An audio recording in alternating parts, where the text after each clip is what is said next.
Hello, so I've been seeing some people doing the perfect book tag, and I thought that I would do it as well. There's a bunch of questions, as these tags usually are, on the physical specimen side of the book as opposed to its contents. So let's get into them. What format is your perfect book? Hardback, paperback, or even e-format? I have no real interest in the e-format. People have told me that they prefer it, and I'm fine. I really couldn't care less. I would probably start with I'd prefer a paperback.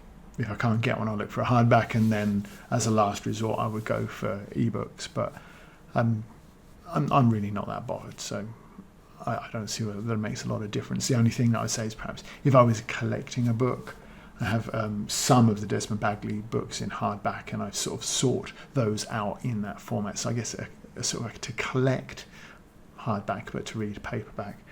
Something like Dickens, perhaps, so something of that era, something older, might even be better served by having a hardback, more physical, weighty edition of it. How many pages is the perfect book? Are you particular as to where the chapters begin? The second one, completely irrelevant. I have some cheap Heinlein books, reprints of that don't even start a new page on a new chapter. You can see the chapter's halfway down the page. It doesn't even start a new one. I guess the more common style is to have that end of the last chapter, white space, bit of white space at the top of the page, and then the new chapter begin. But personally, could not care less. In terms of the length, because when you say how many pages is the perfect book, you're really asking about length, because I've got two different versions of Tolkien that are very different in terms of the number of pages, but clearly it's the same book. It's just one uses a smaller typeface. I would lean towards something shorter, something probably quite short by modern standards, around the sort of 200-page mark, perhaps even less. But really, if the book warrants that longer length, then I'm okay with it. You know, if your book is not up to the standard of being a 500-page treatment, then for the love of God, cut it down. That shortness will give it a better energy. Some of the books I've reviewed, I've talked about how they're just far too long, and that is sort of getting away from the personal preference and starting to get in towards whether the author is capable of holding the attention for that length of time. But I have these Jack Reacher books, which we'll talk about again in a minute, and this one has got to be 500 pages, 492, so I wasn't far off. But the typeface is large, there's a lot of white space as well at times, so it really doesn't feel like a particularly long book. Are you particular as to where the page numbers are located?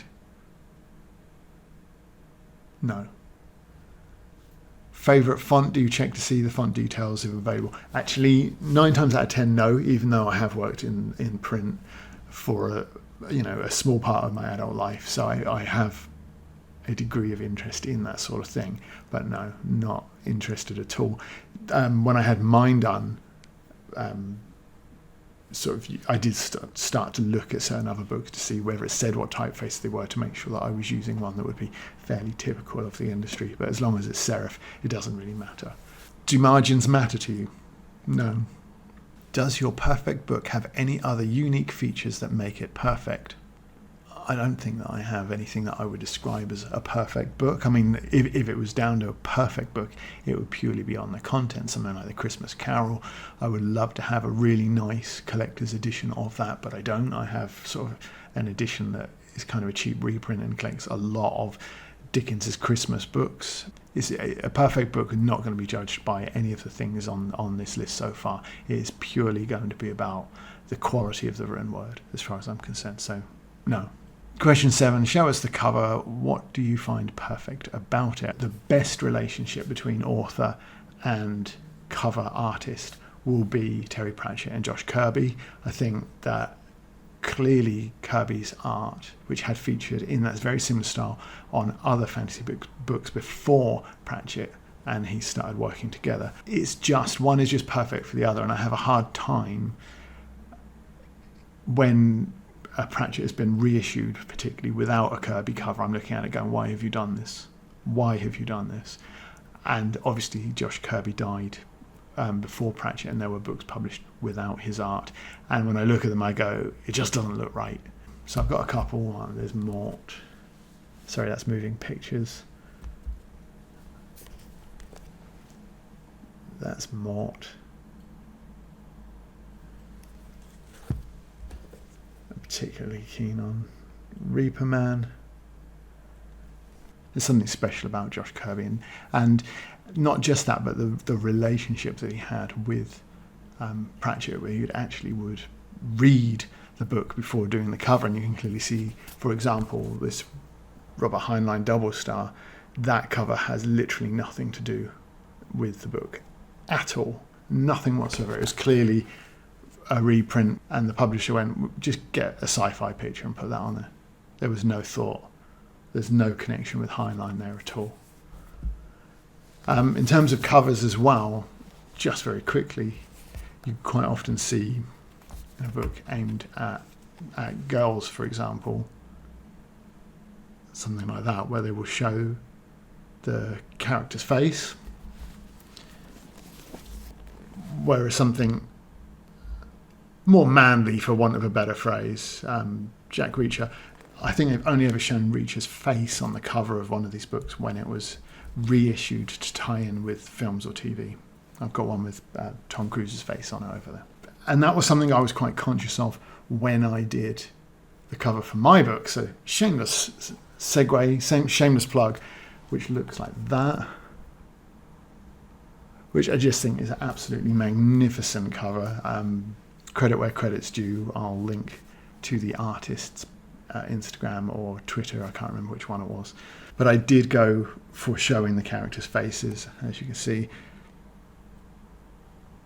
But when you see a cover, sometimes you just know it's right, and the energy and colourfulness there, the encapsulation of both the characters, just perfect for me. So, getting that cover right isn't an easy job, but I think that is spectacular. And I think that, tying it back in with our question, that's what is going to make a cover perfect, I think, is the right combination of artist for author, the right combination of art for story, and some of those intangibles, the colours, trying to get that personality of that character as well. If you are depicting it, like, it makes sense for Reacher to be shown in silhouette.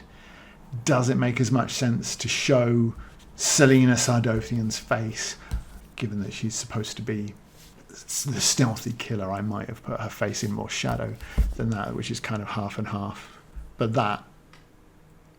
this painting was famously ripped off quite recently and won like a prize, and it was only when it won this prize that they went, oh, where have I seen that before? And people started coming out of the woodwork and saying, actually, that painting is a rip-off of this one here, which was the original.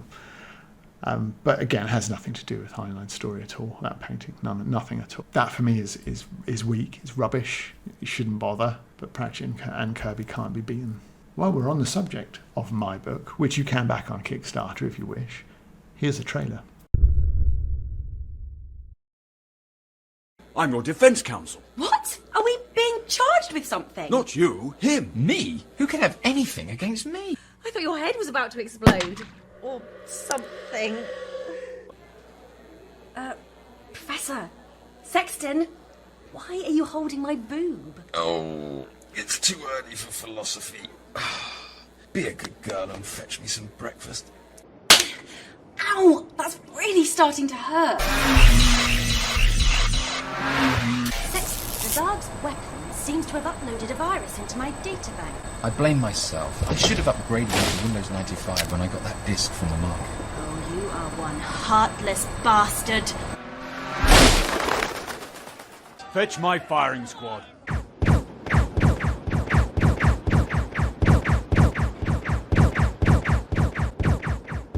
Hold your fire! Hey! Help me out here. What have we got that'll kill you? Wait, what, they're going to blow up the planet? Of course. All my friends live there. Oh, we have to stop them. How? I don't know. You're the professor.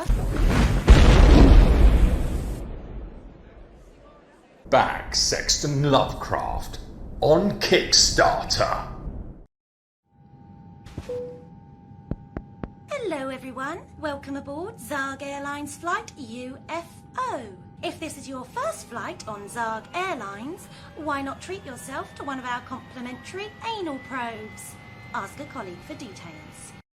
Hi guys, thanks for watching. My new book is called Sexton Lovecraft and it is an entirely new adventure. The footage you've just been watching is from a 2012 animation about the same character, and I have rewritten that adventure as a novella and have included it along with the new one for free. If that sounds like something that you might like to read, then back us on Kickstarter and the link is in the description.